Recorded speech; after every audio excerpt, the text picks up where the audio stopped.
Davos మీటింగ్‌కెళ్ళి Europe దేశాల నేతల్ని గురించి నోటికొచ్చినట్టు కామెడీ మాటలు మాట్లాడినటువంటి కోపం ఆ యూరప్ నేతలకుంది.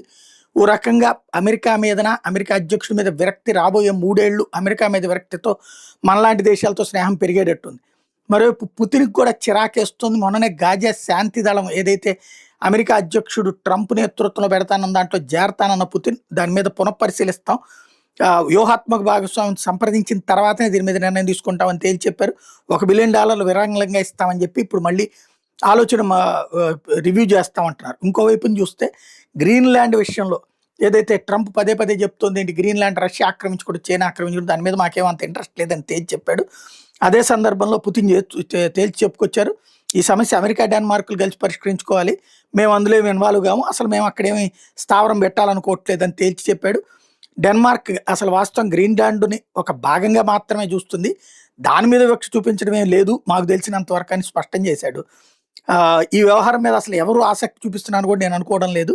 అయితే ఇతరుల భూముల్ని కొనుక్కోవడం అమెరికాకి ఎప్పటినుంచో అలవాటే. దానికి సుదీర్ఘ చరిత్ర ఉంది. గ్రీన్‌లాండ్ కొనుగోలుకి దాదాపు $1 బిలియన్ ఖర్చు అవుతుంది. ఆ మొత్తాన్ని భరించగలిగినటువంటి కెపాసిటీ అమెరికాకుంది అని చెప్తూ 1867లో రష్యా దగ్గర ఉన్న అలస్కా అనేటటువంటి ప్రాంతాన్ని అమెరికా అట్లాగే $7.2 మిలియన్ కొనుక్కుంది. ఆ విషయాన్ని గుర్తు చేస్తూ ఇప్పుడు గ్రీన్‌లాండ్ కొనుక్కుంటే కూడా తప్పేం లేదని తేల్చి చెప్తున్నాడు పుతిన్.